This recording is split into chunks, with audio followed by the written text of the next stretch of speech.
so we already had a great start to the Fall Academy today. And I now have the great honor to introduce you to Silvia Federici, who will give the keynote today.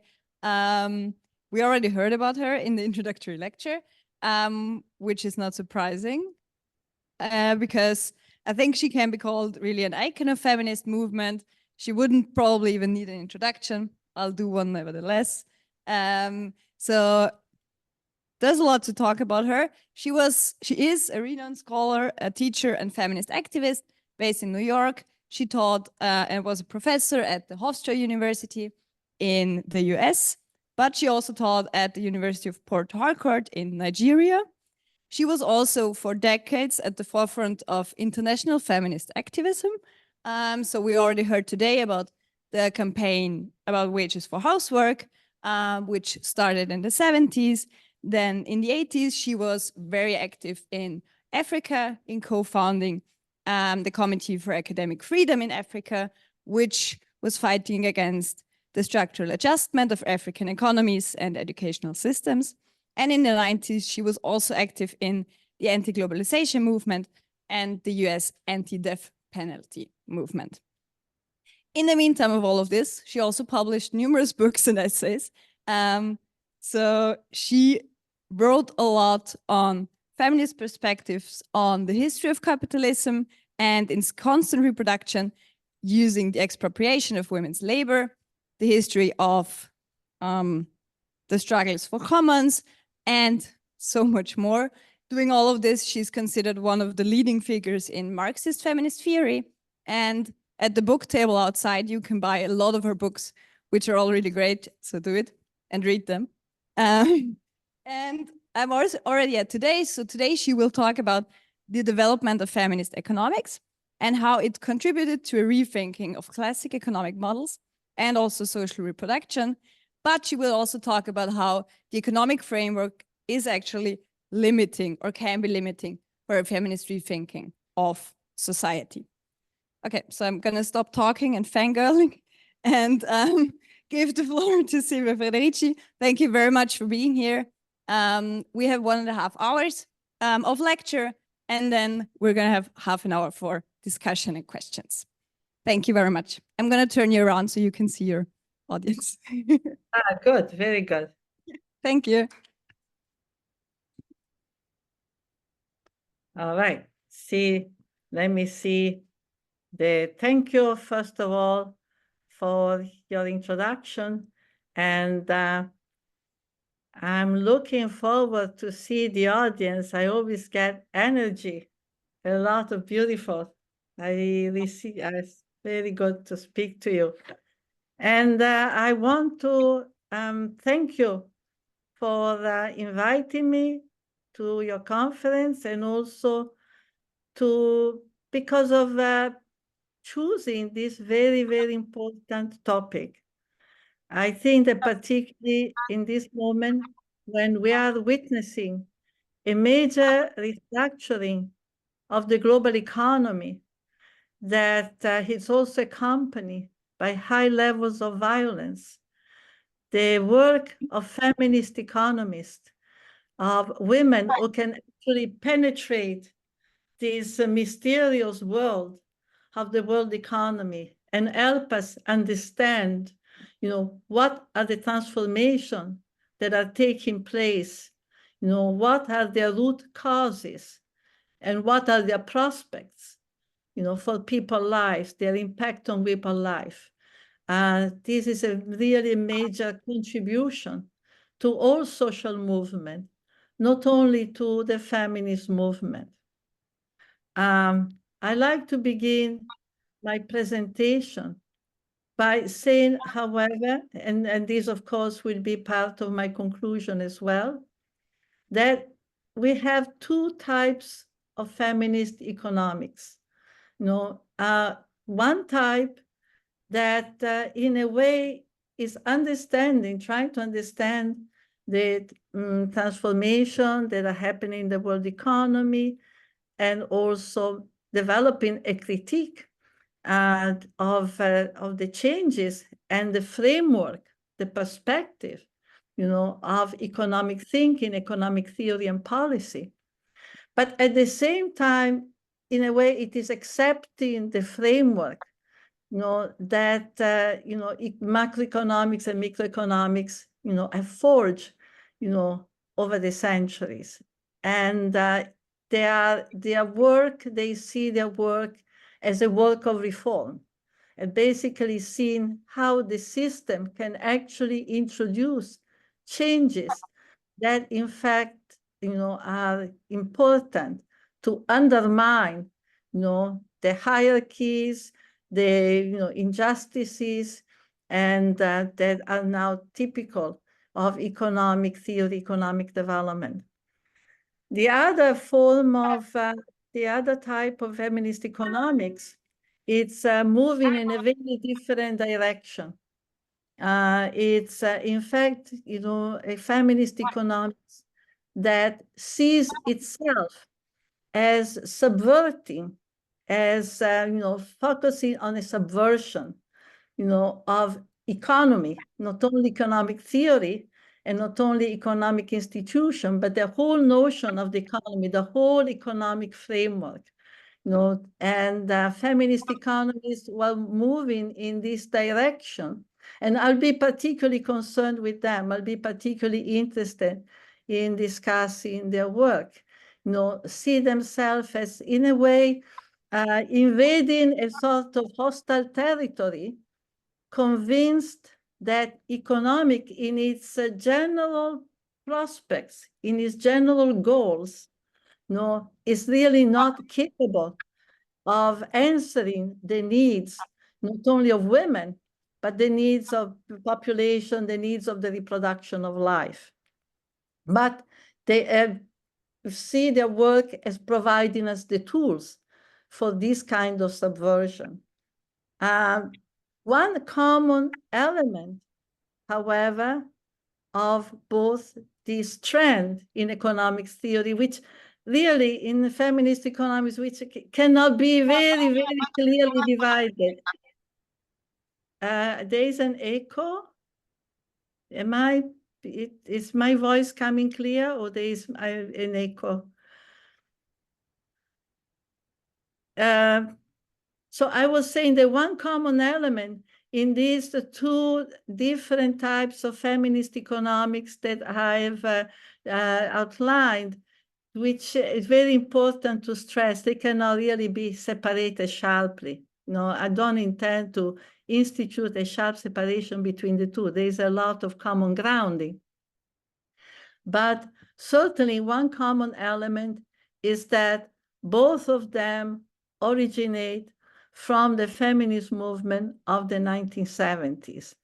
And the feminist movement of the 1970s was really a revolutionary development, and that affected not only women's life, transformed not only women's life, but certainly affected all the discipline.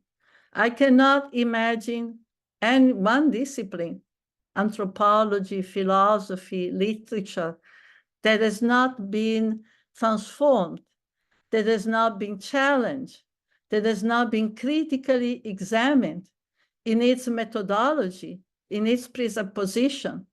And of course, it was inevitable that economics too, would be completely affected. And in fact, already in 1972, we see the formation, and I want to read here, of the Committee on the Status of Women in the Economic Profession.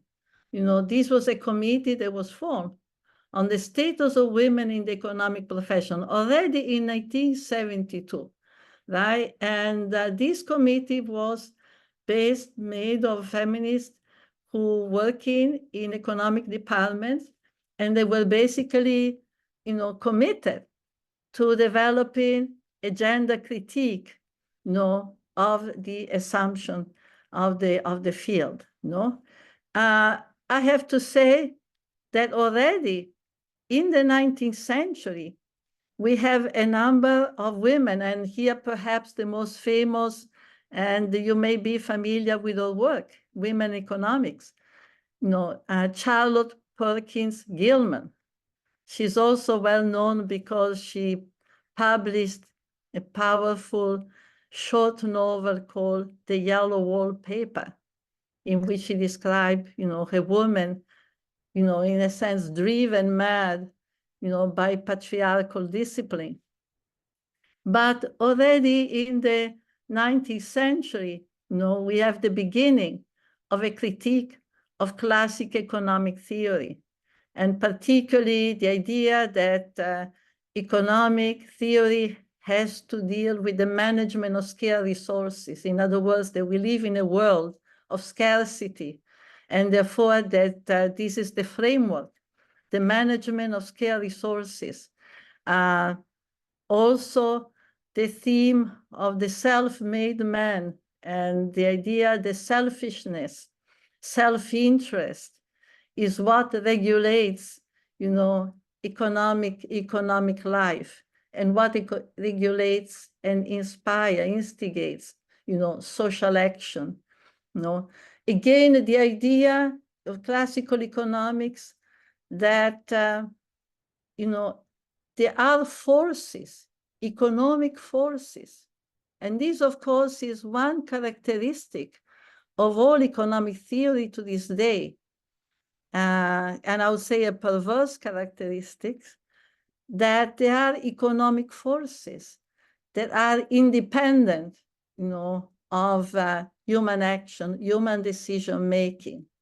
And in a way, the task of the economist is to understand these forces, but it's a way of projecting what, in fact, many, not only feminists, would see as the result of economic policy, projecting it as a world of autonomous forces operating. And of course, the economist as someone who has to, manage to take control of these forces and make policies that are the best, in this context. So already in the 19th century, we have the beginning of a critique of classical economics. But really, the full development of this critique is in the 20th century with the feminist movement, what generally is defined as the second wave of feminism. I don't like the word wave. It naturalizes, in fact, what are, the product of decision-making. So, and in particular, I would say it is the result of the kind of debate that took place within the feminist movement on the question, of social reproduction, of what today is defined, and social reproduction.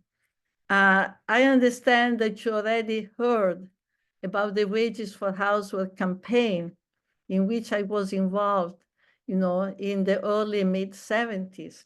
But I'd like to explore that question a little bit more. One of the key issues for the feminist movement in the 1970s was to understand what are the roots, of the patriarchal division of labor and patriarchal dominance. What are the roots of sexism, historically and in the present? And even though you had very different theories, Marxist, socialist, liberal, radical, nevertheless, one consensus was that at the roots of the hierarchies and patriarchal relation still dominant in our society was, in fact, the devaluation of reproductive work, the confinement of women to a work that is not considered work, that is considered like a force of nature, that is considered a part, an outcome of the female personality. And so there's been a naturalization, a critique of this naturalization of what we call housework, domestic work. And I think that out of this, of course, came different strategies. One strategy, as you all know, has been the struggle that many feminists have made to enter into male-dominated, to subvert, the gender hierarchies in the labor place, and to enter male-dominated, as areas of work. Another strategy in which I was involved, the Wages for Household movement, was in fact to opt for a struggle to, in fact, revalorize domestic work, revalorize the reproduction of life. I think that slowly, we came to an understanding. Slowly, we came to an understanding that, by the question of housework, gave us a window, gave us an understanding on a broader issue in capitalist society, which is that somehow a society, a social system, social, economic, political system, that in order to sustain itself, in order to reproduce itself, has to devalue human life. In other words, that mechanisms are in place, structures are in place in this society, whereby the accumulation of wealth by a limited part of the population that considers itself, most apt to provide for the common good, is premised on the devaluation of large areas of life and work, as well as on the devaluation of nature, which is pretty much considered as a big supermarket to which we can go and appropriate trees, appropriate resources, and so forth.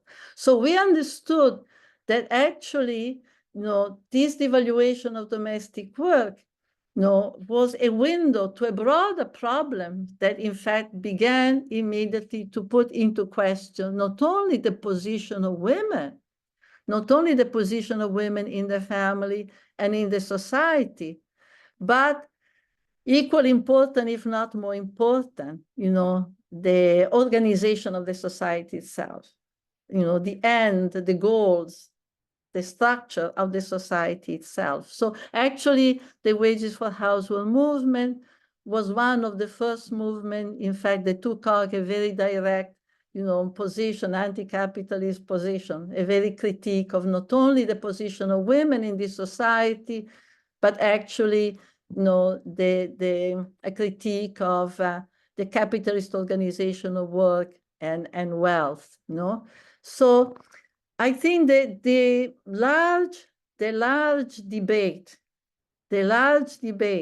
that the feminist movement was able to organize on the question of reproduction, the spotlight, the huge spotlight that was placed, on an area of life that has always been, even in a tradition of the left, even in the Marxist tradition, even in the socialist tradition, right? The factory, the key place for the understanding, the essence of capitalist development and the essence of anti-capitalist struggle has always been the wage workplace, the factory, right? The community was outside of the economy. I think that what the feminist movement, I think this is very fundamental because I think it has really shaped the path of feminist economics, regardless in its both subversive and reformist, form. The issue of the devaluation of the activities by which life is reproduced is certainly fundamental to both types of feminist economics. And this was a major transformation. As I said, it moved, right? It forced, in a way, to shift the look at what are the principles that are governing social life, to a whole different sphere and a whole different population of people, the whole question of housework. And from there, care work, the work of care, and the question of, what does it mean to live in a society in which issues that are life and death, issues that are life and death, that have to do with the most, direct activity, the most directly impact our life, is subordinated, right, to the market, is subordinated to a whole monetary structure of that governs, what is considered valuable and what is not considered of value, right? So very, very soon, in the course of the 70s and 80s, we see a development of a whole critique. We see, first of all, the movement from the streets, from the demonstration, from the assemblies, the feminist assemblies, beginning to have an impact also within academia, within the academic world. And even the most, defended fortress, which is the economic departments. And we begin to see the first major work. You're probably familiar with the work by Marilyn Waring, If Women Counted, right? This is a work that has been very important, for the development of feminist economics. And it's a work that really, in a way, is directly inspired. You can see that there is a direct connection between that work, and the debates in the feminist movement of the 1970s. What Waring pointed out is that, in fact,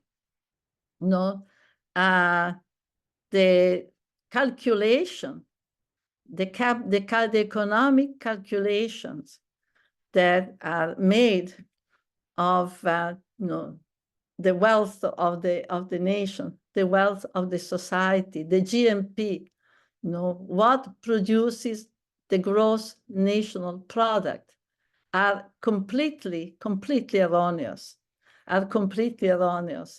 that in fact, if they included, if those calculations valorized also reproductive work, right, and were included in the gross national product, if women counted, in other words, if the work the women do were considered valuable, it was considered valuable, obviously the calculation of the GNP would be dramatically different.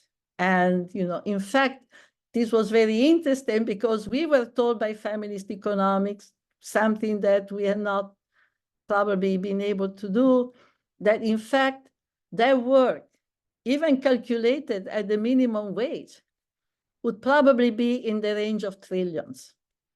That in fact, if the work that women do in the home, mostly women, not exclusively, but mostly women, which is true to these days, by the way, do in the home, were calculated, at the same way that work in an office or in a factory are, that the gross national product will be expanded by trillion. And I want to show you something. I've decided that, in this lecture, I'm also going to give you some, references and some, and I have brought, let me see, yes. And I want to show you, I don't know, I have to see if this is working first. And, but I want to show you, this is from a book. This is from a book that I've edited, that is a book that I've edited that collects the material from the Wages for Housework movement.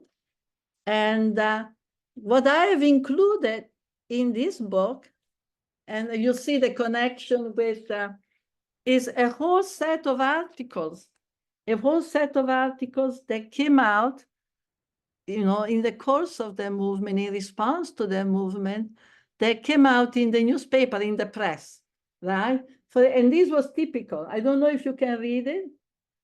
And it says, how do you put a price tag on a housewife work? Yeah. So, and I have several of these articles. If this is even a Catholic journal that says, put housewife on the payroll, put housewife on the payroll. I don't know if you're able, give me a signal if you're able to read the title that I'm showing. Oh, good, good, good. I'm so happy you're actually able to see. And I could show you much more, but this is to demonstrate that before, even before the feminist economics, like Marilyn Waring, made their calculation, right? There was a very large debate on this question. This is to show how important has been those social movements to really change the national understanding, to change the consciousness, how consciousness raising they were. Right? In other words, this theory did not come out, very important because it's too often forgotten. These theories, for feminist economic theory, did not grow out of academia. I think the academic work the women, professional women, were able to do was actually refine the instrument. They had the luxury, the ability to learn from official documents, from their training. They were in a way in the territory, and they could explore the territory much more in detail. But certainly the issues, the fundamental issue, were already there. What price do you put? And the fact that this work has never been calculated, and as Waring pointed out, which had been in fact a denunciation by feminists all along. We live in a society where the production of arms, which means the production of weapons, of tools that are used to put an end to life, it's considered far more valuable than the work that actually reproduces life. In other words, if you kill people, you are a productive worker. If you are working in an arms factory that produces arms for the destruction of life, you are a productive worker. But if you are a wife, if you are a woman or a man that actually works to care for children, to care for the sick, to care for all those who need, or to care for the environment, for ecology, then you are unproductive and you're left out and your work is not considered to be part. Think of it. There's something, obviously, what this indicates is there's something profoundly wrong in our understanding of what is value, what is social value, right? So this question of the devaluation of important areas of life, which are in fact fundamental for the existence of every activity in the society, beginning with every labor activity. There is no labor activity that could take place without reproductive work, right? So this was an important development that is almost a connecting link between the politics, the movements of the feminist movement of the 1970s and feminist economics. This major realization that something is dramatically wrong with a system where the activities that are most important, supportive of every form of life and work, are in fact those that are considered as natural, as having no value, right? So this was, again, and remains, I think, one important, component of feminist economics. And since then, we have seen, a very large production that has touched on practically every aspect of economic life.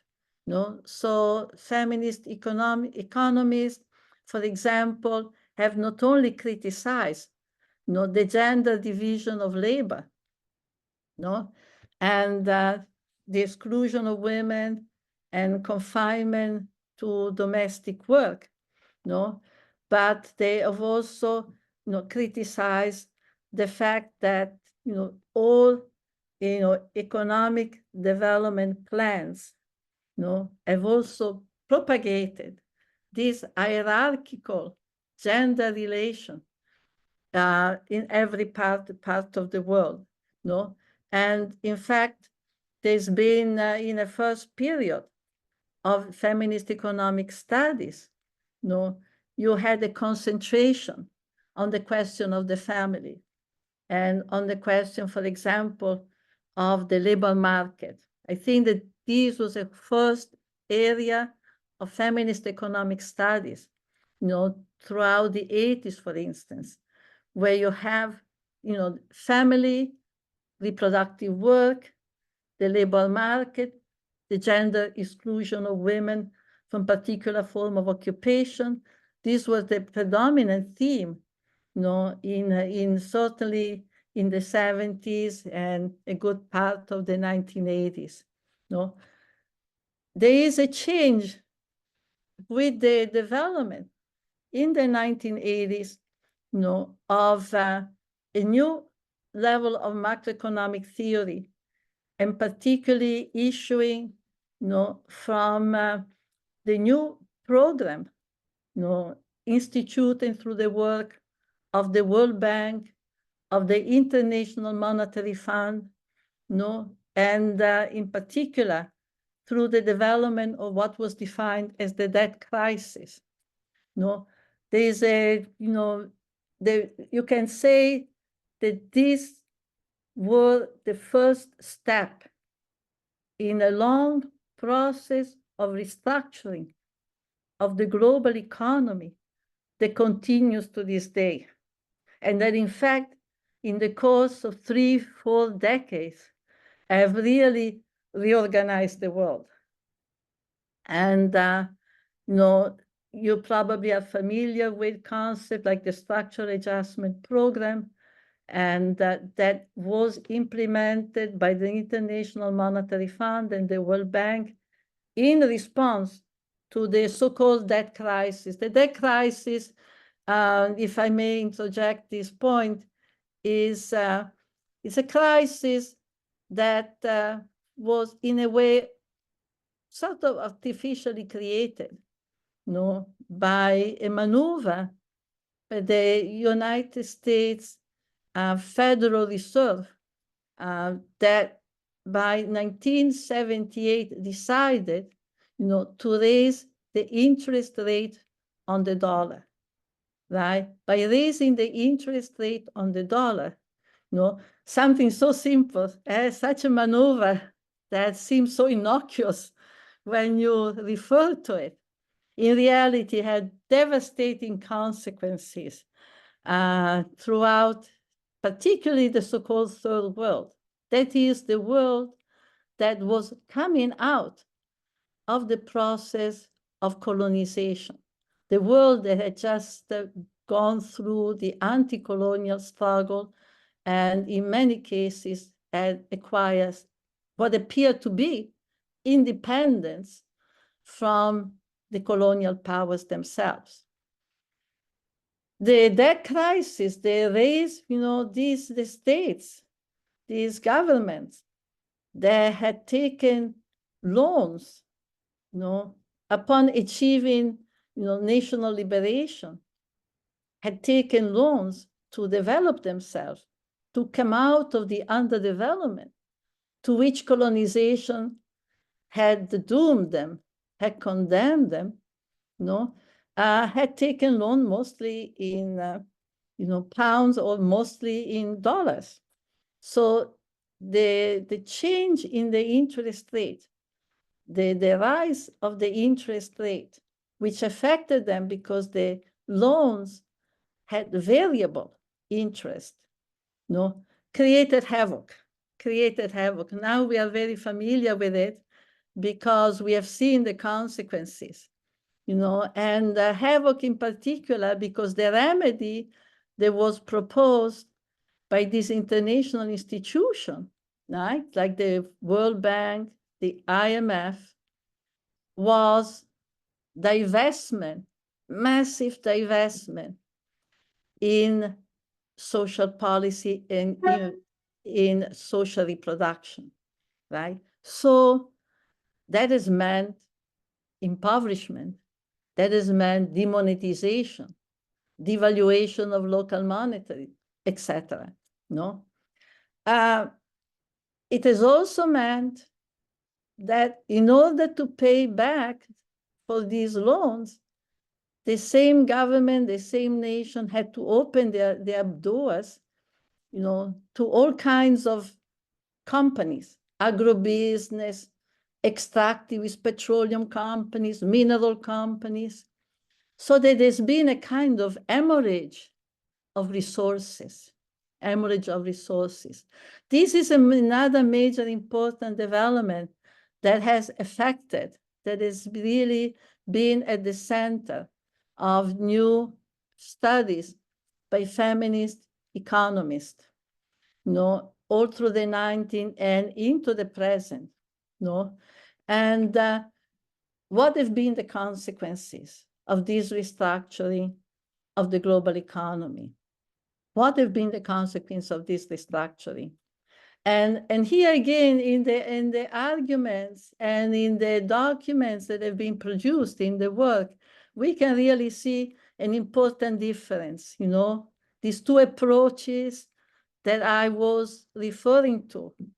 Because on one level, you have, feminists, for example, from Veronica Gago to Antonella Picchio, and many others that I can mention, who see Yayo Herrero, who in fact have theorized, once again, the incompatibility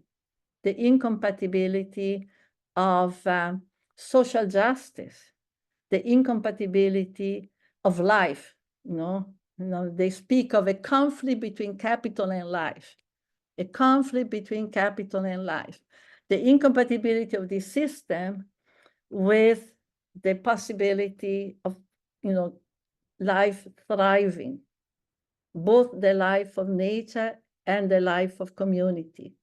And therefore, they have directed their study to also show the need for a systemic change. And here I would like to really speak of, for example, the important work that has been done over the years and recently in particular, by, Lucy Cavallero, Veronica Gago in Argentina, who have really done a thorough study, of the politics of debt. What is debt, right? What is a debt economy?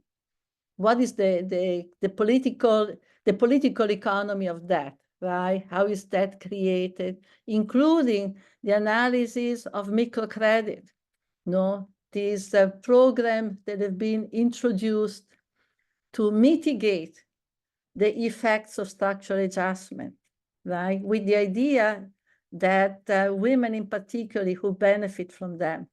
So there's been a whole analysis that maybe if I have time, I will return to, of the question of debt and the realization that in fact, debt is particularly impacting women's life, that those who are carrying, the largest amount of debt have been especially women.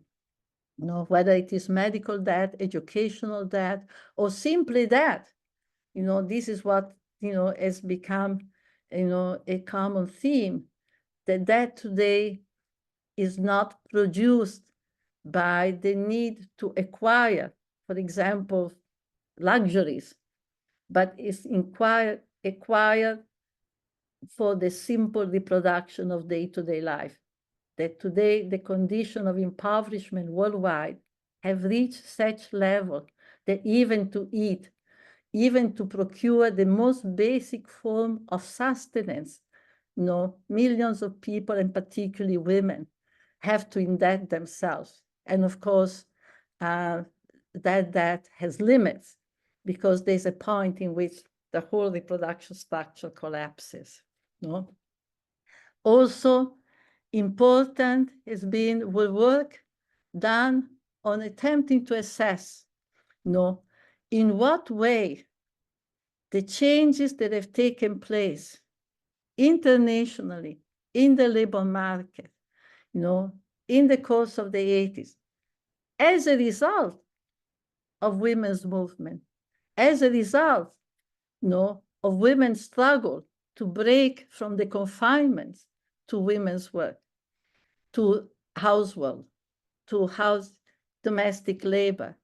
What have been, in fact, and this is a work that I think has been most enlightening, because we are beginning to understand that even though across the world there's been a major, major increase in women's participation in the wage labor market, the argument being and often made by international agencies that women have left the home, right? The women more and more actually today are present in every form of work outside the home. That actually this increased presence has not really resulted, in the kind of liberation or emancipation that many feminists prospected in the early 70s. In other words, that the breakdown of the gender stereotype and gender hierarchies that in the 1970s, was by many feminists supposed to issue from women's entrance into wage work, which in fact, this entrance has been quite substantial, ranging from 60 to 70%, even with women with, small children, has not in fact produced. And here the connection between, women's increased participation in the labor market and women indebtment becomes very enlightening. And the work that has made that connection has really been a work of feminist economists, as well as of feminist movement. In other words, women enter the labor market, but the wages they have access to, the kind of jobs, the kind of activities they have been introduced to are such that they cannot achieve the type of autonomy that was once prospected by many feminists, who propose that the alternative, to, for example, our strategy was, the wages for household strategy was, you have to start from housework, you have to start from reproduction to change everything, unless we revalue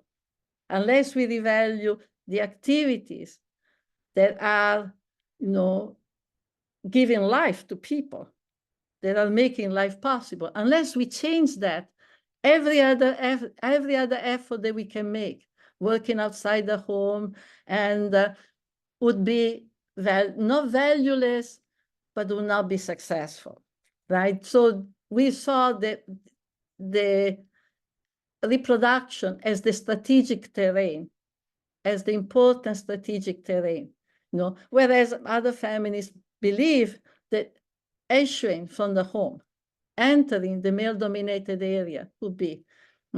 Well, we have seen in the restructuring of the global economy, one of the effects of the restructuring of the global economy has been precisely this massive entrance, which has taken, of course, different forms, because in Europe and in the United States, entrance of women in the workforce, the wage workforce, has been primarily through the tertiarization of work, the increase of the service sector, right?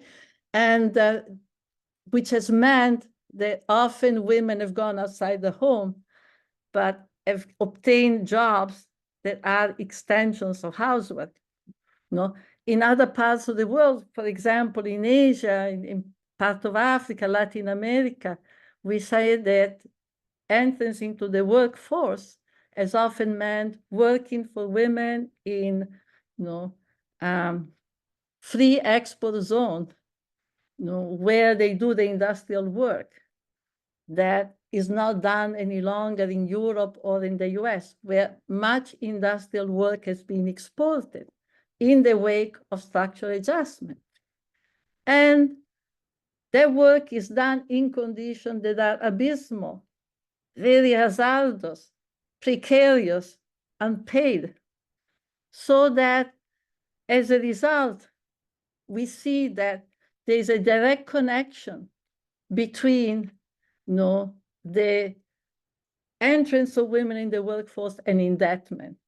In other words, that these form one supposed to be necessary, essential, and conducive to emancipation of women is actually not produced. So I would say that there's been a lot of work that feminist economists have done to actually provide the evidence. And the evidence that in terms of wages, in terms of rates of indebtment, in terms of conditions of work. I want to mention here, again, the work of Antonella Picchio, Alessandra Mezzadri in England, on the spreading of sweatshop, right? That work today in many parts of the world is taking place in conditions that are really often, very enslaving, in conditions that give women no possibility actually to recuperate their life, to recuperate, to have time for themselves, and to, in a way, enjoy the form of emancipation that was once prospected, by the expansion of women at wage work. So in this context, I think that the feminist economics has played a very important role. It's becoming more and more difficult, particularly with social movement or feminist movement who have limited means, to be able to have the kind of understanding of world economics and world dynamics. Because the fact that today we live in a global economy means that it becomes difficult in whatever part of the world we are, in whatever locality we are, to understand what are the forces that are shaping our economic life. It becomes very difficult because we may be in a small village in whatever part of the world, and then, the life of the workers, the life of the peasant there dominated by the activities of multinational corporations.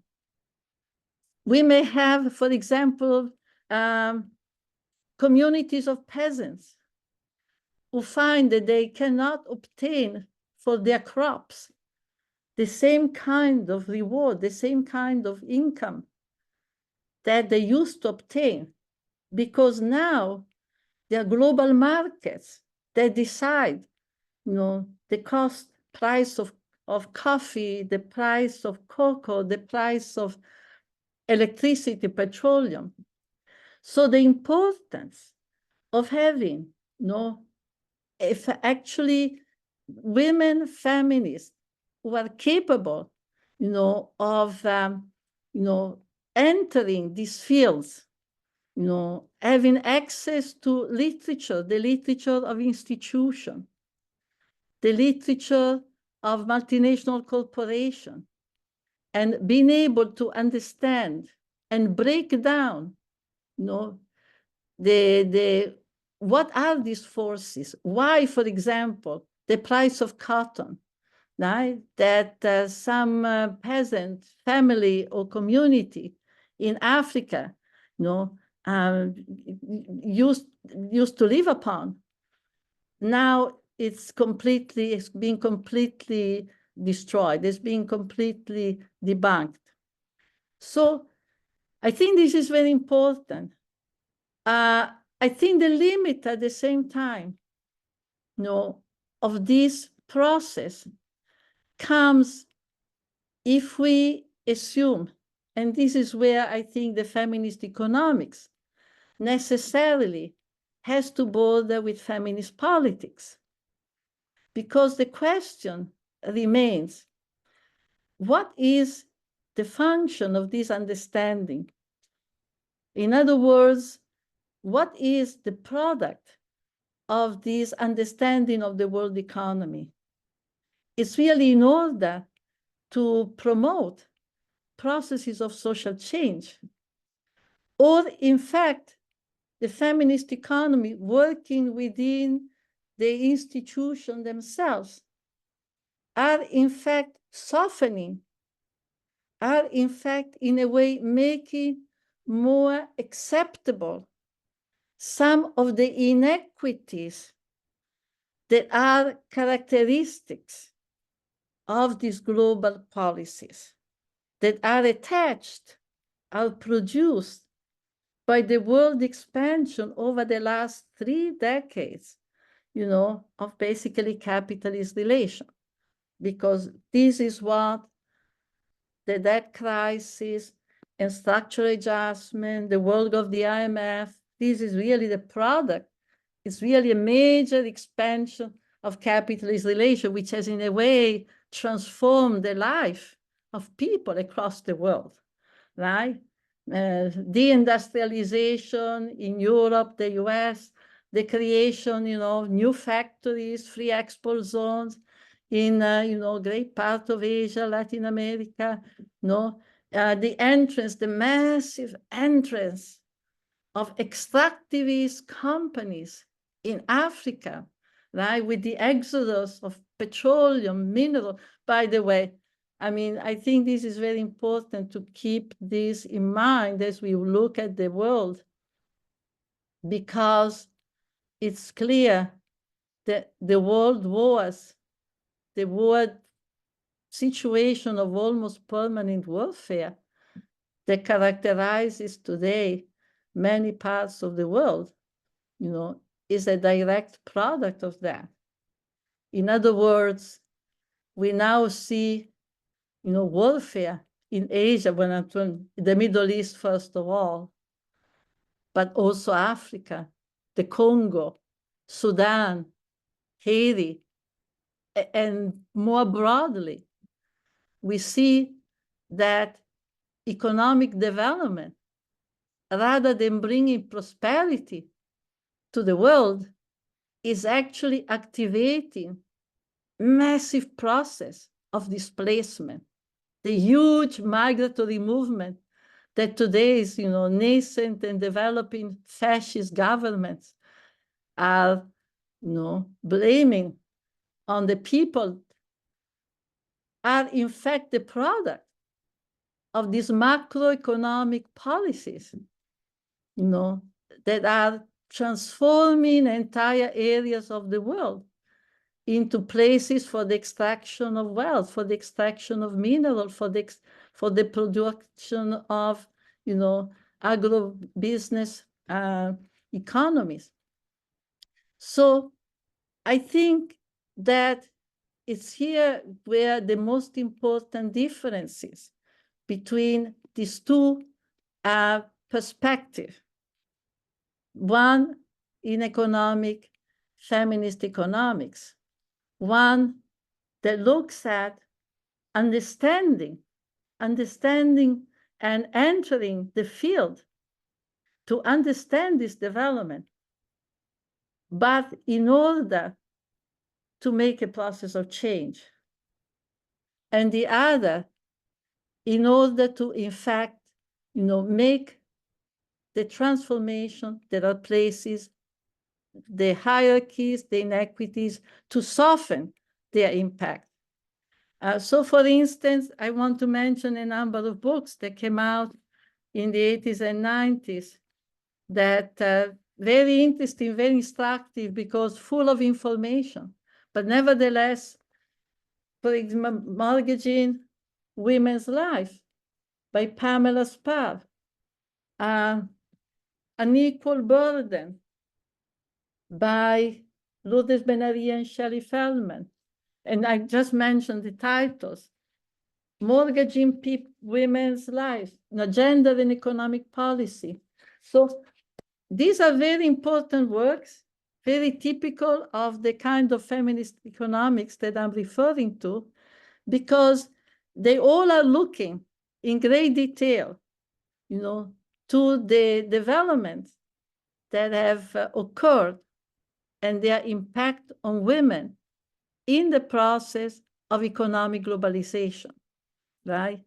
Starting with, structural adjustment and basically the entrance of multinational corporations in many parts of the world, changing the life of peasants, instigating migration processes, and so forth. But one characteristic they all share is that they are looking mostly at the differential impact of this development on men and women, right? So in a way, they're not necessarily contesting, they're not necessarily criticizing the development themselves. For example, structural adjustment.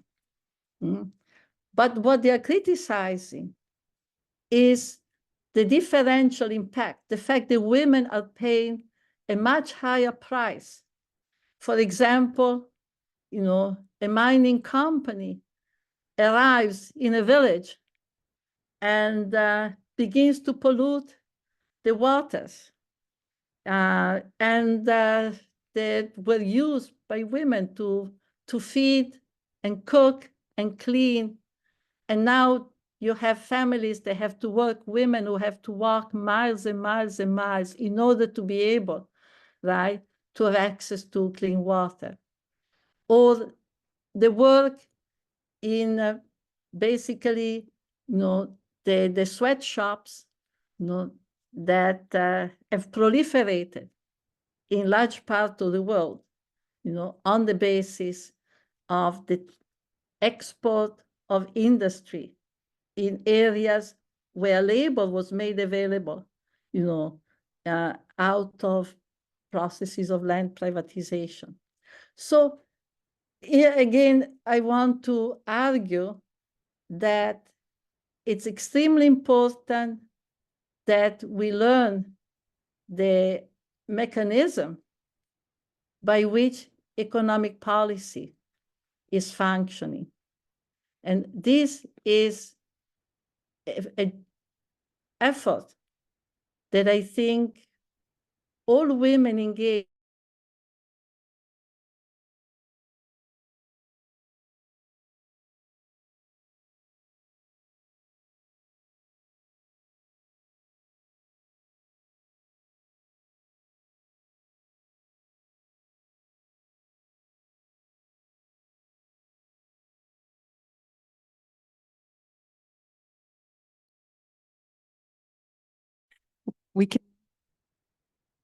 We cannot hear you.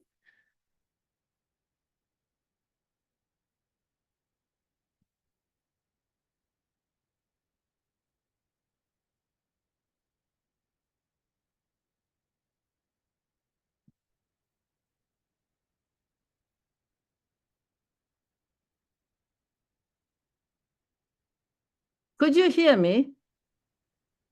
Yeah? How much time I've left?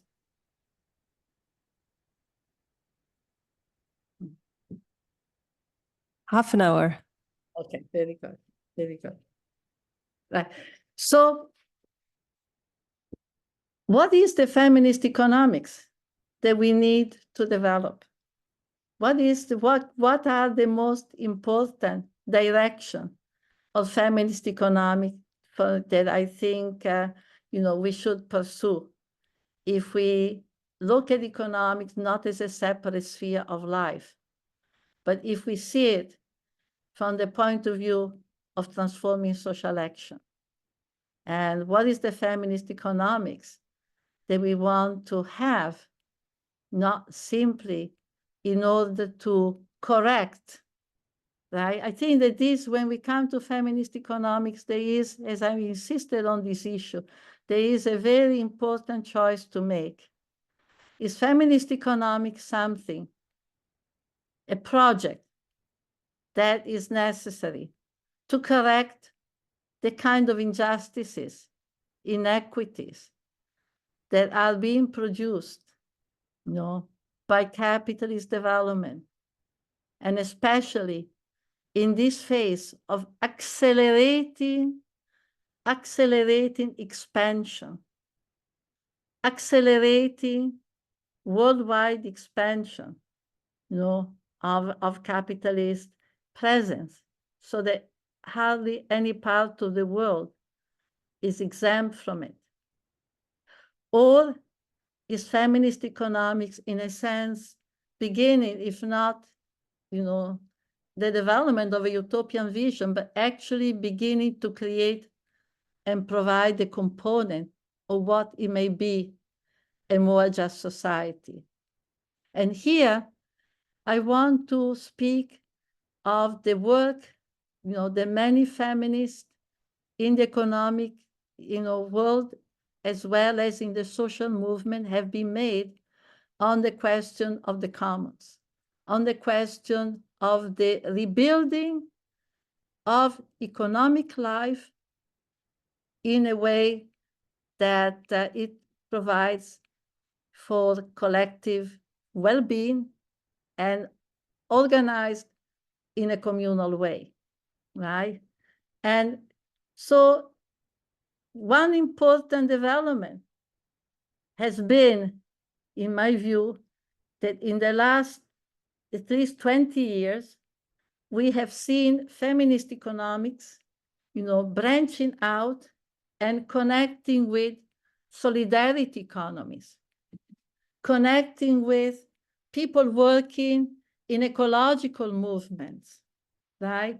In other words, that feminist economics have begun to work outside also of their field to understand we cannot change society unless we expand the ground in which we operate. And for example, the question of solidarity economies, building on the reality and the experience, of many communities who have, in response to impoverishment, begun to think and organize outside, of the formal economic world, right? Through, for example, processes of land reappropriation, reclaiming land, reclaiming resources that have been taken away from them, beginning to organize, collective forms of reproduction. For instance, refusing to do the day-to-day housework in isolation from each other. And we have seen a proliferation of those in the last 20, 30 years, especially in societies like Latin American societies that have a strong indigenous tradition and have a history of that communalism. And we have seen, for example, the development of public collective kitchen, the development of urban garden, people going back to, farming in urban areas. This is a development that is happening all over the world. And today, feminist economists, those who are interested, for instance, I'm thinking of Amaya Orozco and Yayo Herrero in Spain, who have been actually promoting this idea that feminist economists have to work, with the solidarity economies. That these are their reference points, as well as with ecological movement. Because without the defense of the ecological environment, the possibility for the reproduction of life, it's also severely undermined. We've also seen, a new burst of literature. And I'm thinking here the work of social reproduction that Titi Bhattacharya has been edited, the article and research projects in the United States that have looked at, what kind of struggle and what kind of program we want to implement to, in fact, counter in urban environment, metropolitan environment, the activity of the state that is continuously cutting on the major program and resources that are, whether it is education, whether it is healthcare, whether it is, the provision of basic necessities. So it seems to me that this is where the issue of economics, feminist economics, hangs today. What are its fundamental goals? Are its fundamental goals and its inspiration, its sources of knowledge, the forces that shape its direction?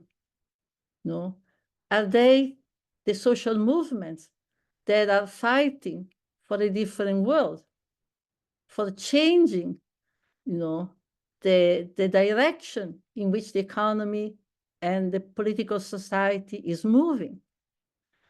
Or are we confronting, we are still hanging on the belief that this society can be reformed, that we can make the kind of adjustments, that actually can smooth the differences, the hierarchies, they provide for lesser form of impoverishment. So this is the question that I want to pose to you, because I think that even though feminist economics is a specialized field, right? And it's a field that requires research, requires knowledges, requires categories, requires, access to certain literature. But nevertheless, and this will be my concluding part, we are all involved in it. We are all involved in it. Today, I think you have to struggle, and here I speak also very personally, we have to struggle to keep a kind of level-headed, relation to the events that are shaping, world politics. The kind of war that we are seeing waged on population on the Middle East, the kind of extermination under the open sky that is going on through starvation, through bombing in Palestine, Lebanon, and we don't know where else. It's something that is terrifying, and especially since protest does not seem to have an immediate effect, especially since the institutions that are supposed to guarantee historically human rights seem to be completely useless, impotent. This issue of the need to change, which is at the center of feminist movement and at the center of feminist economics, is something that it's not posed by a minority or is not of concern only, to people who are specialized in the field.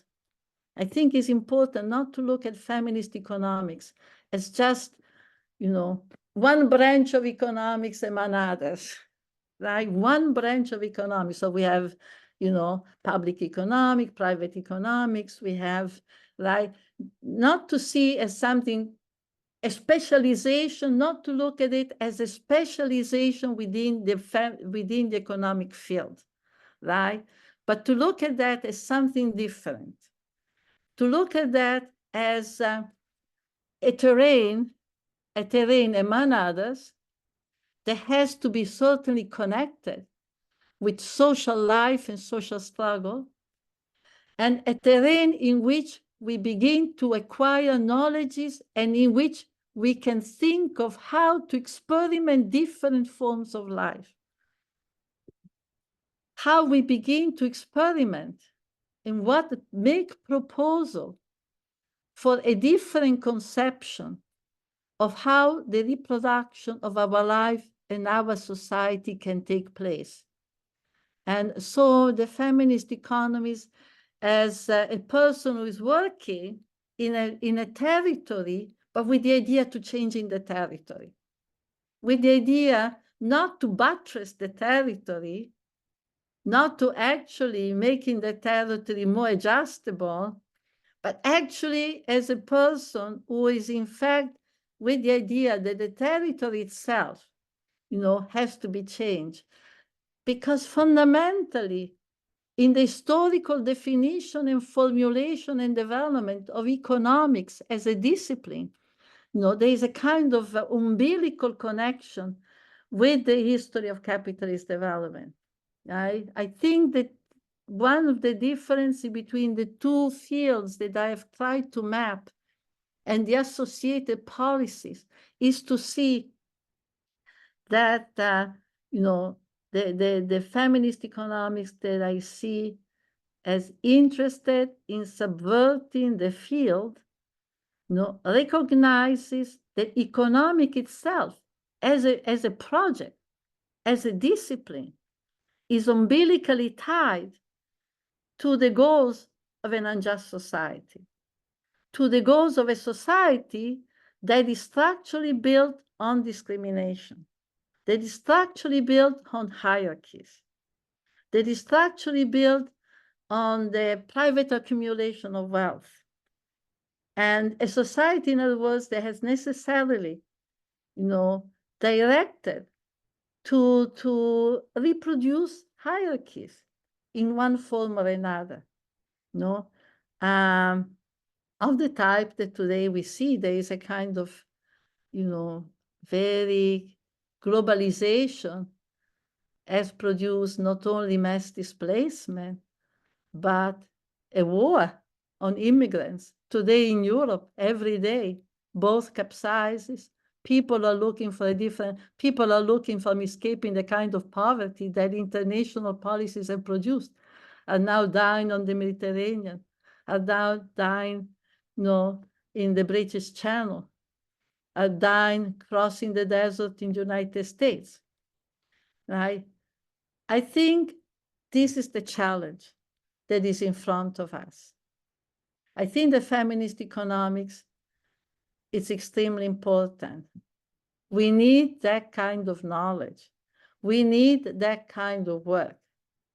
But to reiterate something that I hope I meant, that kind of work can be most useful and most transformative if A is continuously connected with the work of social movements. It's not work that takes place within the walls of economic institutions or the walls of academia, but it's work that is actually continuously, organically connected with the life of social movement, right?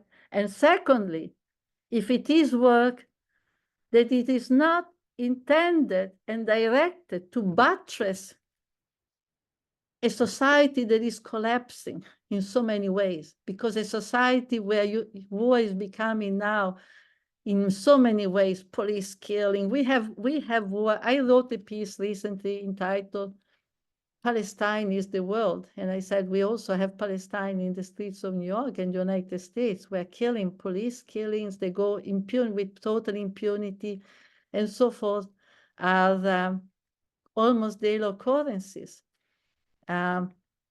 So this is the question that I pose to you, and I'm very eager to hear what you have to say. I'm not sure that my presentation was as organized as I could have wanted, but I hope I conveyed the main ideas of it. And, I have the literature of feminist economics on both grounds is very extensive now. But I think in both cases, you will find that it's shaped according to these different principles. Are we going to build a different world? Or are we going to adjust the world that is clearly producing enormous poverty, enormous unhappiness, and a great level of violence? We are going to work to make it sustainable. Thank you. Thank you. Thank you very much. Mhm. So again, thank you very much for this important highlight for you, an activist, a researcher, and most importantly, also a woman with so much experience.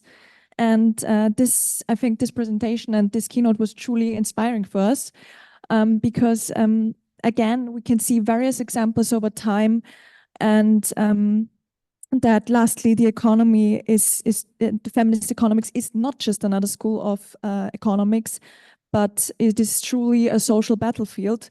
And you showed us firstly the incompatibility of social life or life in general and capital, and secondly the choice that we can make between the subversion or the creation of something new. And it is very you showed us beautifully, and this is the most positive things of all, the outlook that we can have in this evening, that there are even little things. For example, you mentioned the example of urban gardening, which is in fact very popular in Vienna.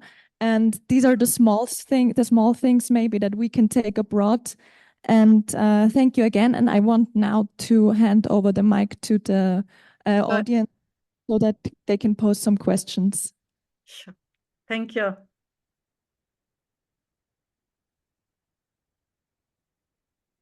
So any questions or remarks? Don't be shy.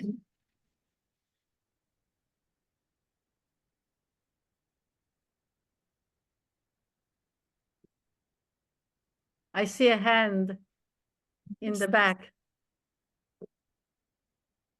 Yeah, hi. Thank you so much for your talk. It was really interesting and inspiring. I wanted to ask if you could elaborate a bit more on the connection that you made between women entering the labor market and indebtment. Yeah, that would be great if you could explain it a bit more. Thank you. Yes, basically, what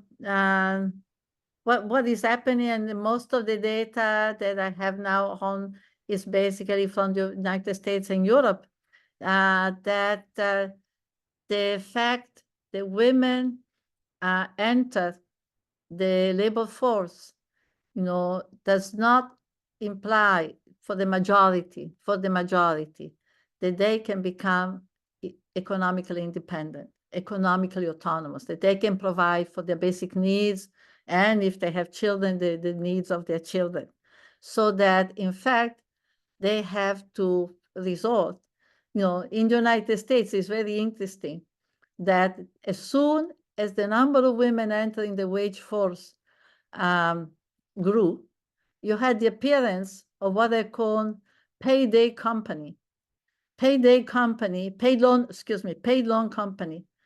that these are companies that are willing to give you a loan on the basis of your wage.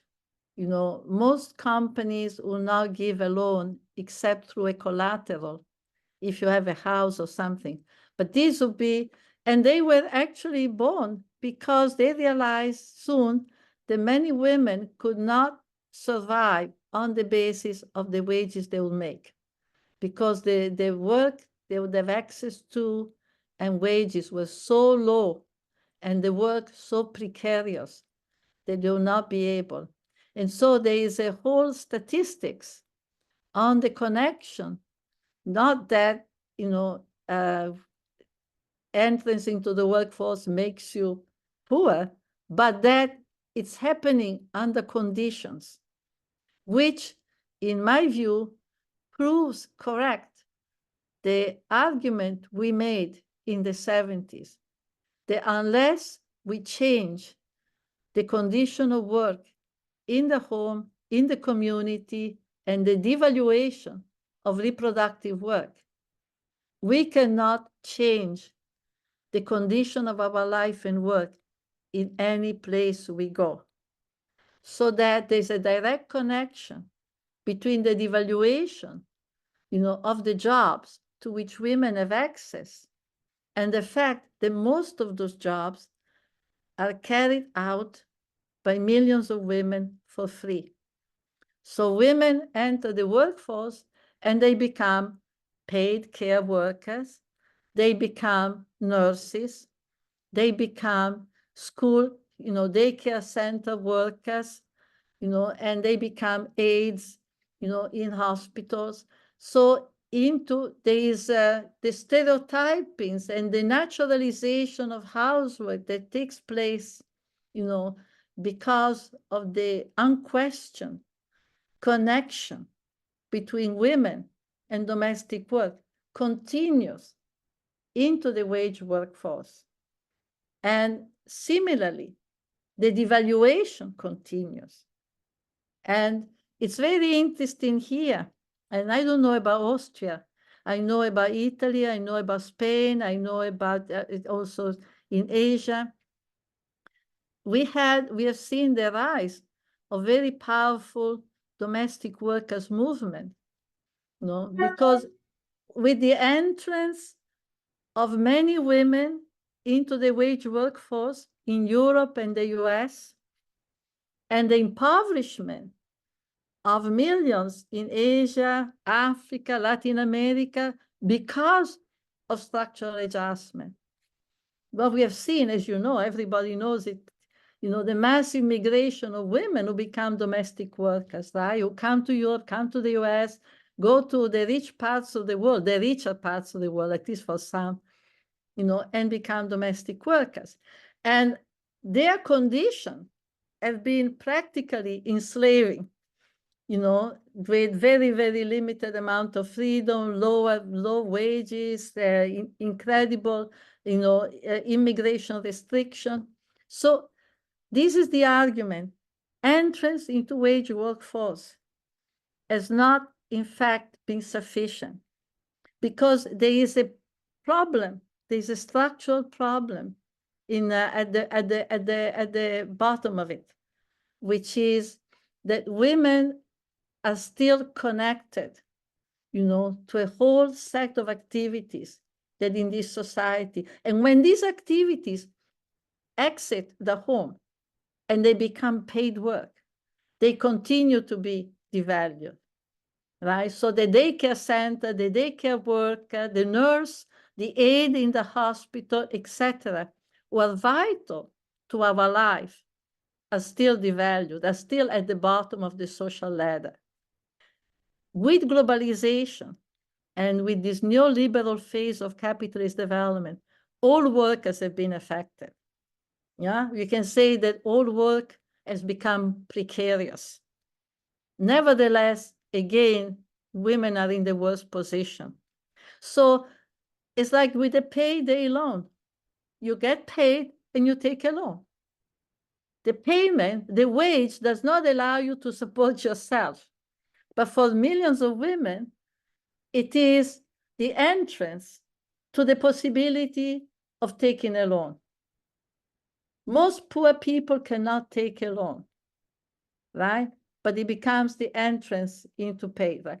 But that means, however, then you know that your future is mortgaged because you now are tied up. You have to pay your debt. You go from one credit card to another credit card. We call the financialization of reproduction,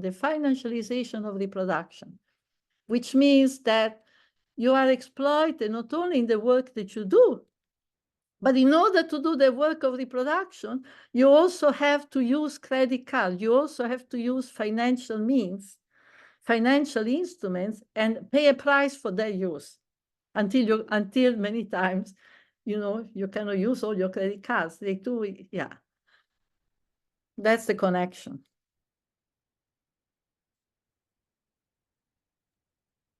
Thank you. Some other questions?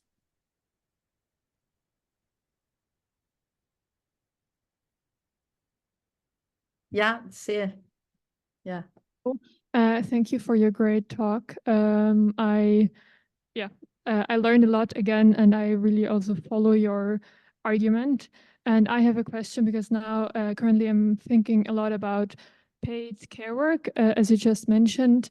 And also now in Austria, we see some kind of union movements, strikes to improve the working conditions in paid care work. But I also have the feeling that they're very reformist and stay on the reformist level. And I just find it to make the connection between those movements and the theory you just explained. And wondered if you have any thoughts on this. Yeah. There's a very important work that by these feminists, at the verge between economics and social, Premila Nadasen, and she has written. I had all these books that I wanted to, but it's called, she called Care, the highest stage of capitalism. Care, the highest stage of capitalism, and it's a very, very useful book. This is like feminist economics at its best, because what she's analyzing is that, care work has become very important in the feminist movement. Particularly in the last 30 years, I think everywhere, care work has become partially out of a need. Populations, at least in urban areas, have become older, and more and more women are working outside the home. So the need for the care of the elderly, the care of the children, right? So this issue of care work has become a major, major issue for women and for movements, right? But so what has happened? What has happened is now care work has become a major area of capitalist investment and capitalist accumulation. So now we have seen a proliferation. I don't know in Austria. I know the United States. It's amazing. A proliferation of care industry. The industry, care work has become a big industry with a lot of agencies. And those agencies are making huge amount of money, and they are employing workers who are paid a pittance, mostly immigrant workers, right? And they have practically very little security of work, very little benefits, and then of course there is a collaboration between the insurance companies and these care work industries, because often the work is paid through your insurance, if you are a beneficiary. So it has really developed in a major area, of capitalist accumulation. But the benefits for the families, who are at the receiving end, And for the workers, is in fact very limited, because the hours of work that are guaranteed and the cost that you have through the insurance and the wages of the workers themselves, right? And so I think that that's very important, how to, so one of the key themes of a feminist economist that is not interested in palliative, in peripheral reforms, is life out of the market. This is now a common theme. Take the basic activities that are necessary for the reproduction of life: health, education, care work, right? And put them out of the market. They should not be subjected to monetary consideration and subjected to, policies that are finalized to the private accumulation of wealth. And the idea that the market decides and not the needs that people have. So life versus the market. The market is not the tool for allocation of resources. People's needs have to allocate the resources, have to be the primary consideration for the allocation of resources by government and policy makers.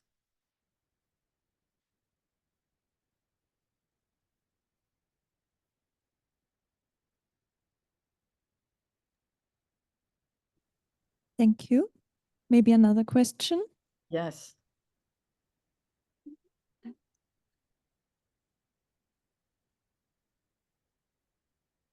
Thank you so much.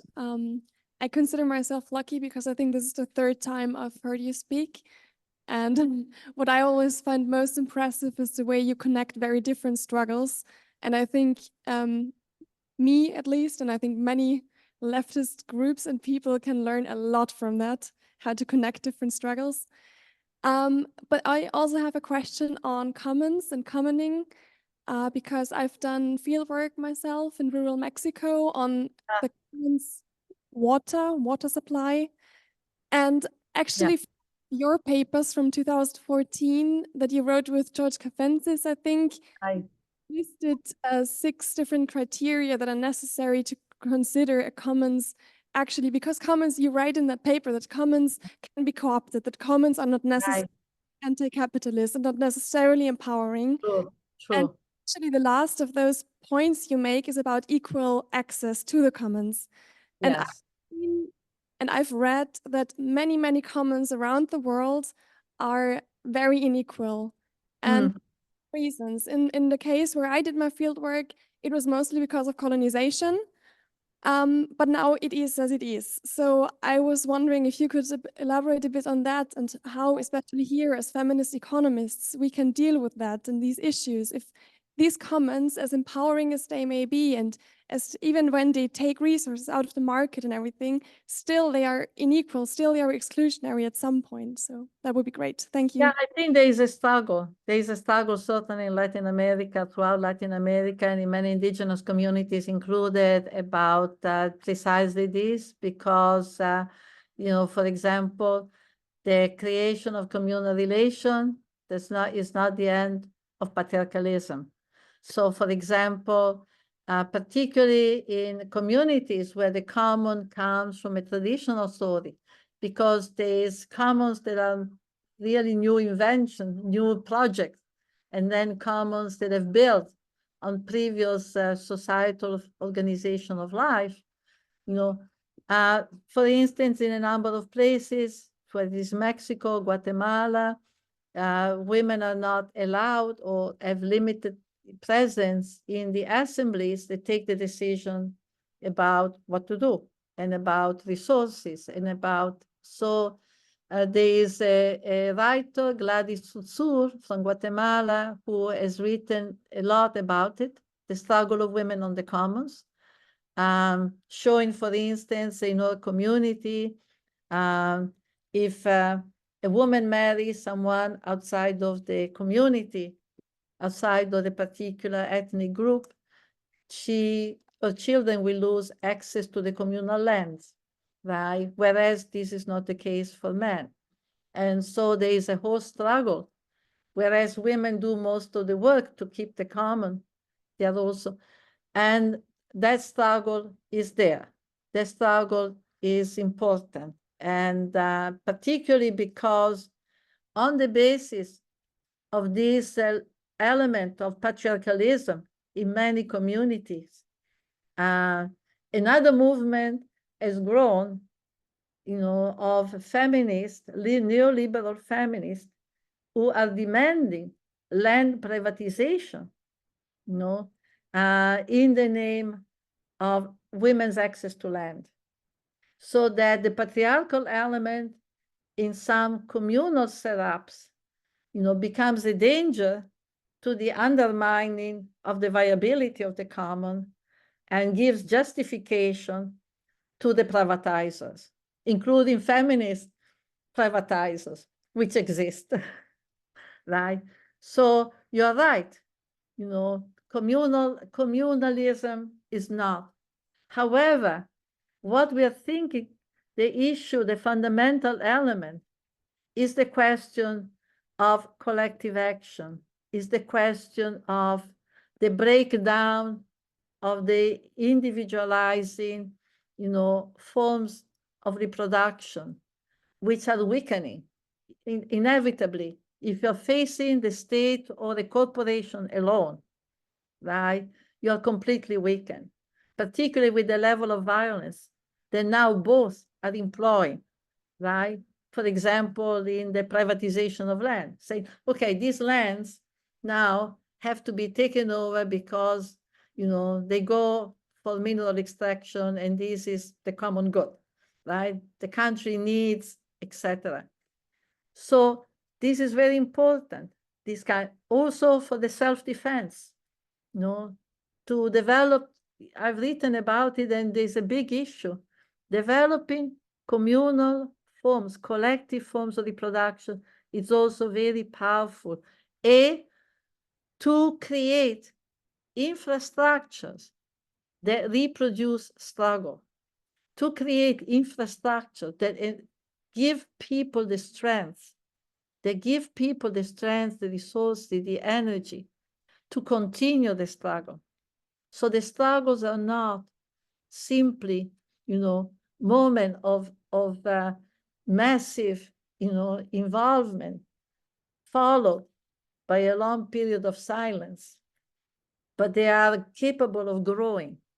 That growth of struggle has to be connected to the creation of infrastructure. So you have to reproduce a struggle the way you reproduce a family, the way you reproduce a workforce.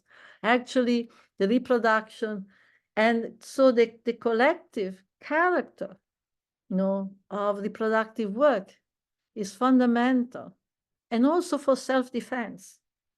The level of violence has increased. If you look at the history, if you look at it, particularly in Latin America, we're talking about everywhere there's an ecological struggle. People are killed.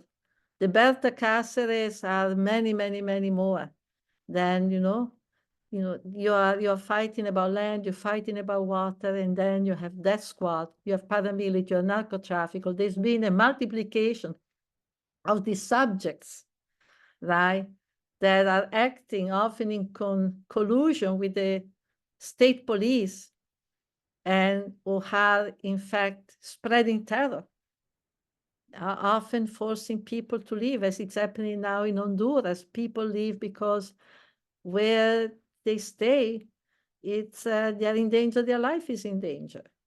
So the issue of connectivity, the issue of creating community, overcoming the separation, the isolation, which is a weakening in front of the great powers of the state, the police, the narco-traffickers, it's fundamental.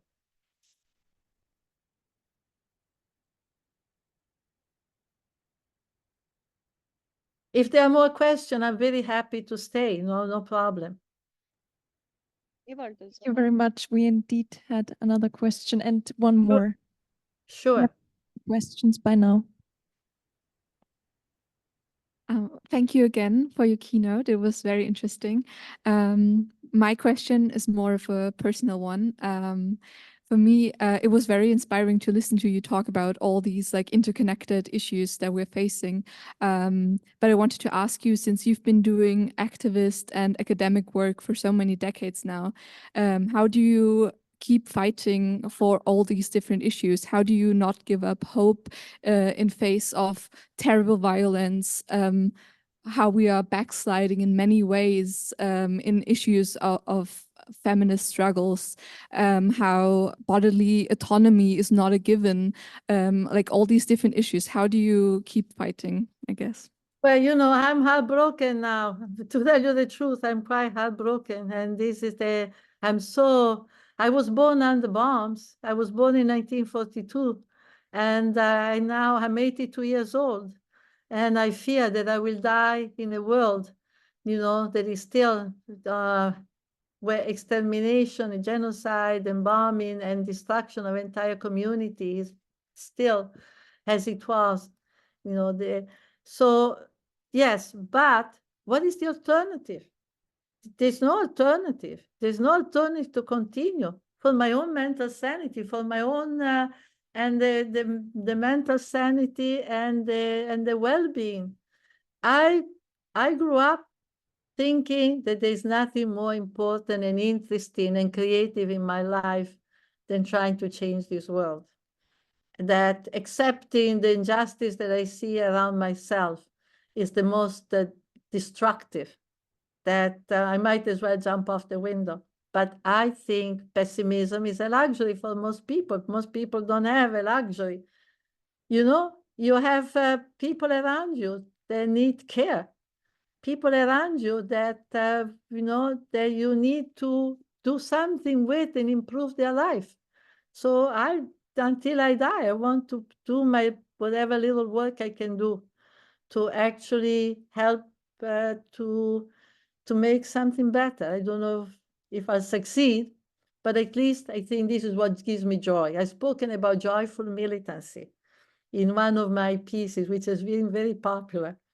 I think that everybody wants to think of joyful militancy. So this is what gives me joy. This is what gives me hope. If I don't do it, I'll be terribly depressed. And that's not useful, neither to me nor to anybody else.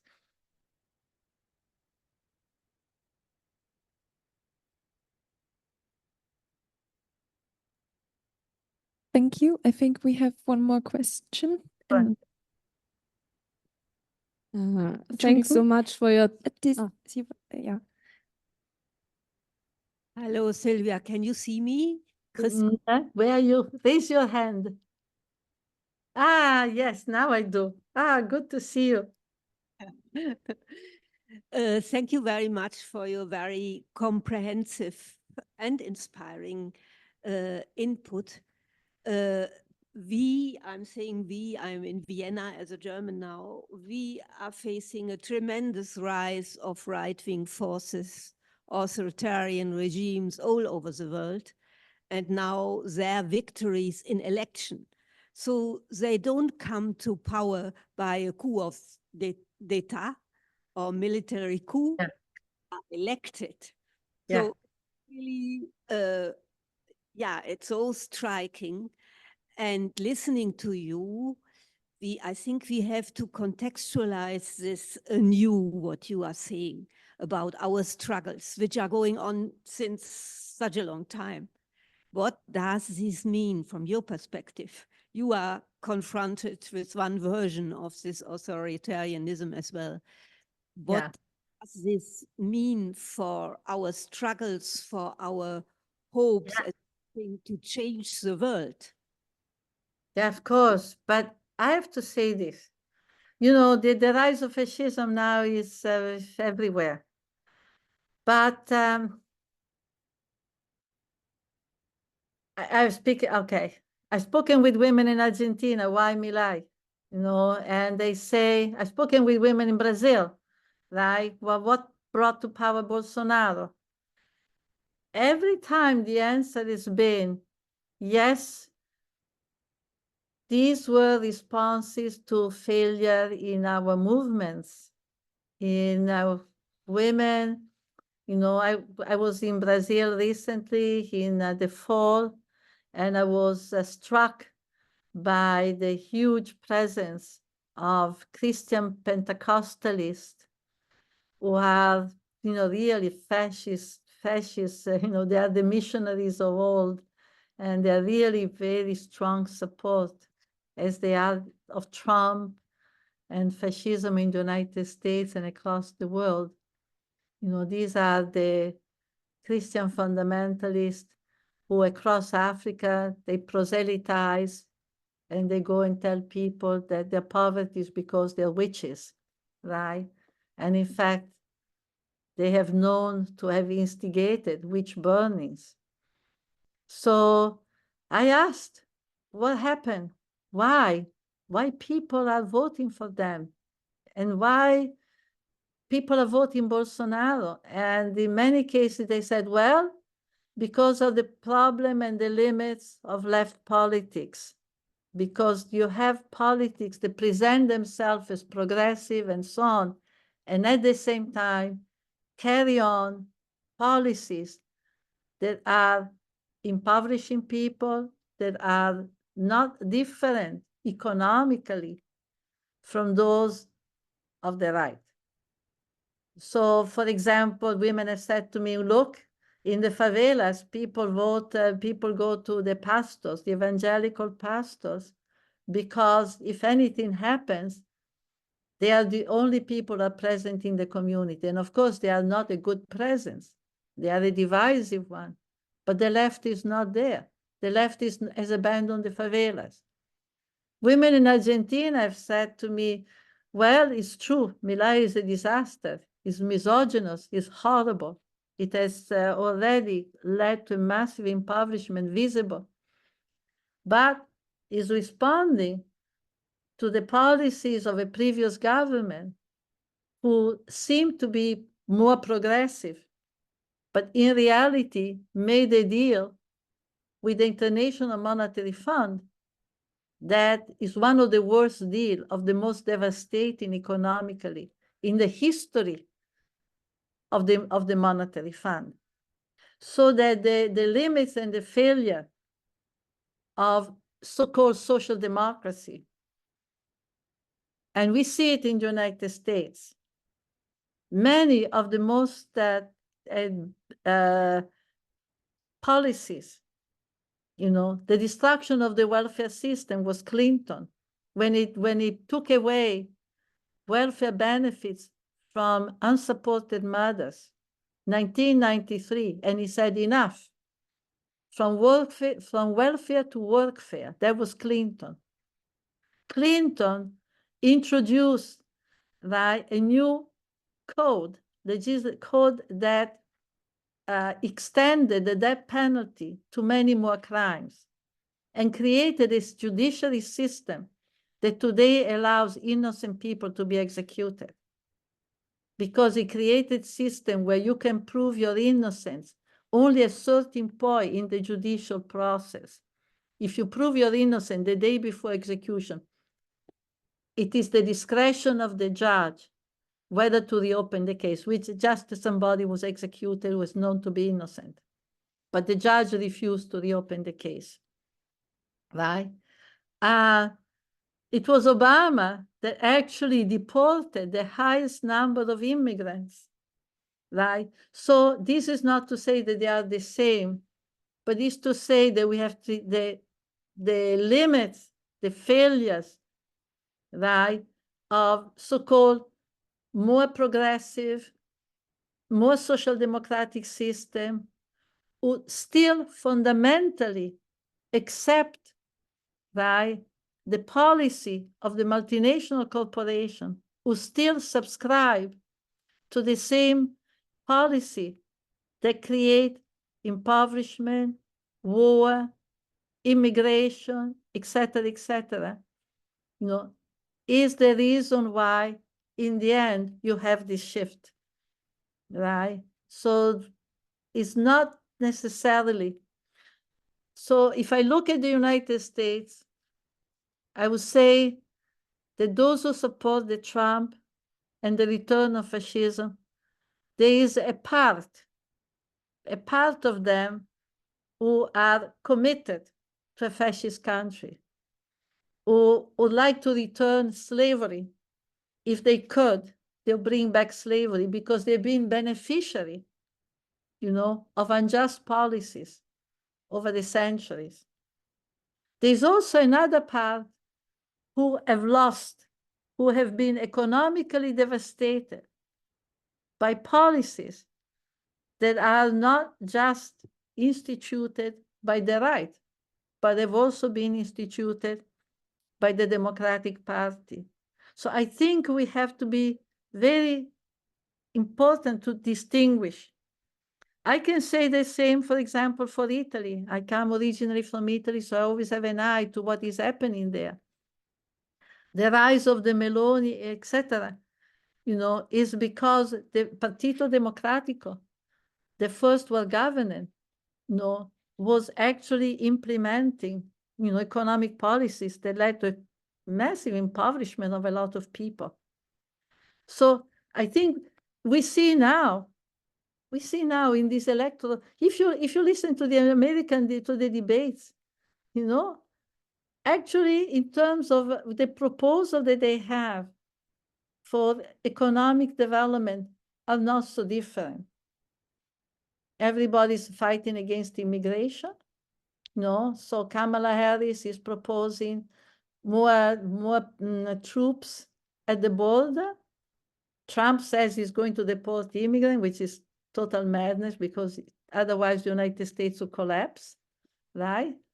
They're both supporting infinite amount of arms, infinite amount of to destroy the Middle East, to create a new map in the Middle East. And same thing with Ukraine. There's a hemorrhage, billions and billions, both supporting, they are competing. There's now a competition. This is what these American elections are showing. There is a competition as who's going to have the most repressive policy. Of course, the Trump is, a psychopath, and, is coming with these big ideas, deporting all immigrants, et cetera, and all this madness. But in the end, you will find that on the basic, most fundamental, the only difference are those policies where there is no money involved, something like abortion or, support to trans. Those are important differences. But there are also differences in which not major interests of multinational corporations are involved. So I'll say that the important thing is to actually work in a way that the policies that we have are not exclusionary, and that we also see the need to go beyond this dance between left and right, institutional left and right. Because this dance, this constant, is actually preempting the possibility and engagement of energy into an alternative. Thank you so much. Yeah. Thank you so much for your time. We still have one question. Sure. And the time is dense, and I think we have 15 minutes left in Okay. the. Okay, good. Yeah, fine. Perfect. Thank you so much. Yeah, I find it a bit hard now to come back to not that now like different level of thinking. But before you were talking about the collective character of reproductive work, which I'm very interested in. And as far as I understood from your book, the sexual division of labor and the devaluation of housework or reproductive work came at times when productive and reproductive work was like divided from each other, also like in geographical terms. It was not happening anymore at the same place within the village, within the households. And I'm asking myself what this could tell us for nowadays when we are thinking about how to organize reproductive work collectively now. Can we learn something from history there, from that? Yeah, I think the question of reproductive work, I think has to be seen in a broad way, because now reproductive work is taking place both in wage areas, in wage work, and also outside of it. And I think that there's a lot of mystification that is taking place. For example, over the years, and I don't know about, again, Austria, but for instance, just simply about changes that are taking place or have taken place, right? There is an assumption that a lot of domestic work, housework, care work has gone out of the home. This is like a mantra. Now, women have left the home. They're not there, exclusively, or a lot of it is now done by the market, right? Well, first of all, a lot of housework has come back and is coming back to the home. I think that the COVID pandemic was one of the windows that showed that, right? Of course, this was an exceptional situation, right? But now everybody was home. Women had to take care of the children, etc. Now, but there's more than that. There's more than that. For instance, what we have seen, and this is, again, I'd be interested to know if the same is happening with you. A lot of work that used to be done in wage places, like in clinics, in hospital, right, is now being pushed back into the home. So pharmaceutical companies that are producing instruments for hospitals are creating now tools so the women can do clinical work, medical work, or people can do clinical work in their kitchen or in their bedroom. For example, why they doing dialysis for people, making tools. Apparently, already we're having video visits. A lot of the visits, the number of contact visits, the number of visits in which your body actually is carnally involved is collapsing. Most of the visits now are video visits. And apparently, they're also studying ways where some video caring, video healing might be possible, so that they will be instructed as to what. And at the manufacturing level, so we have to, first of all, demystify. And this is where feminist economy comes in. It's done a process of demystification, demystify some of the slogans, like housework goes out to the house. Yeah, actually, a lot of it is coming back. I understand there are now workers that are beginning to appear where the digitalization of studying, not only work, but studying, for example, children using all these digital components, is putting a lot of work on families, and particularly women, because now children need a lot more help with their homework, because now they have all these digital things to care for. So this is one issue. And I think the question, right, of the importance of the transformation of the communities.